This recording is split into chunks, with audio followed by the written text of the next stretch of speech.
Max Faithful, motivation. We're nearing the end of 2014.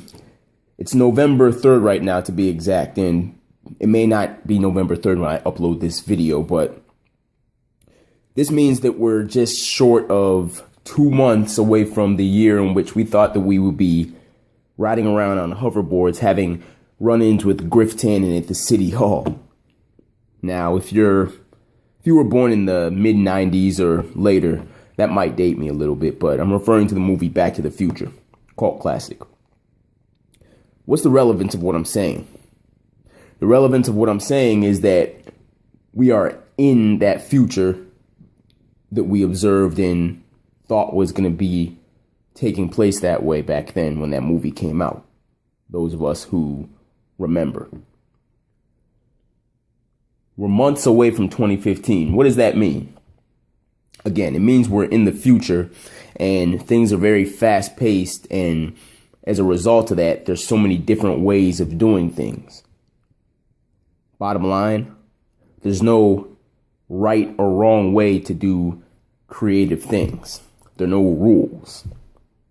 And when I say there are no rules, I don't mean that in the negative. There is a negative side of that.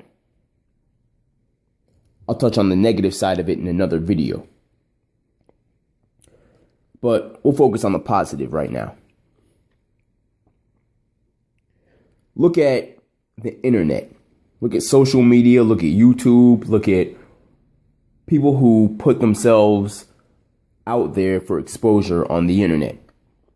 People in different areas of entertainment, different areas in all walks of life, who are now household names in a lot of cases. Remember 2005 when the show Andy Milonakis aired on MTV? He started as a guy who was messing around on the internet and putting out comedy videos, and he gained quite a bit of recognition. Fast forward to summer 2005, he had a hilarious TV show on MTV.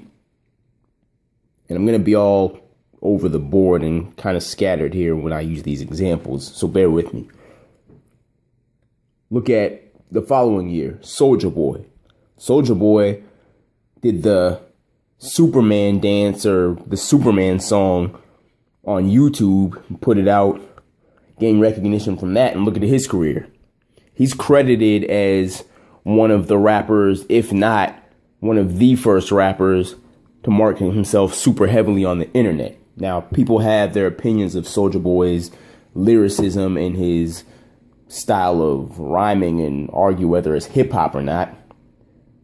I'm not going to speak on that right now, but the point is that was a very innovative thing to do. And a lot of people followed suit. Many others that have marketed themselves heavily on the internet and gotten recognition as a result were Wiz Khalifa, Big Crit, amongst many others, like I said. No right or wrong way. They did what worked for them and they reached their audiences, and I've been to concerts of both of them. I know a lot of you recall when Nipsey Hussle put out the mixtape Crenshaw, and what happened with that was that there were only a limited number of copies, hard copies of that particular mixtape that sold for $100 each. The fact is, he had an idea that he read about in a book called Contagious about a guy who had a restaurant that sold a $100 Philly cheesesteak, because of the fact that in both instances, each of these guys, each of these entrepreneurs, in the latter case, the artist, Nipsey Hussle, had so much faith and so much confidence in their product and so much belief in their product that it would sell. And as a result of Nipsey Hussle's situation, Jay-Z bought, I believe it was 100 copies. Such a major name in hip-hop bought into that idea because of the amount of energy and the amount of belief that was put out in that particular product and the fact that it would sell. How many other people do you see doing that? If anybody has, they're probably following suit because it was such an innovative idea for an artist, especially an artist of that level of recognition, being that a major label deal, or rather a major label album, has not been released yet by him, but he's got a huge following. So the point is, there's so many different methods to market these types of ideas, because if it weren't for the internet, how much harder would that endeavor have been for him?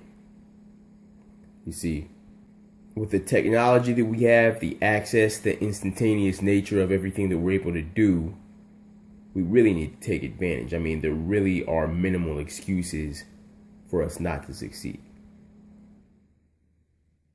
Ideas are so abundant now, and opportunities are extremely abundant now for us to at least have, in some way, shape, or form, our own control over something that we're passionate about, something that we can push, something in which we can find our niche. So there's no right way to do positive things. There are no rules. So don't fall so much into formula. Don't fall so much into format, and really deprogram yourself from trying to follow a particular path of what was done traditionally. Because as long as you're not screwing anybody over or hurting anybody in your process, do what works for you and what's going to output a positive and satisfactory product for the people. Subscribe to this channel. Signing off, Max Faithful.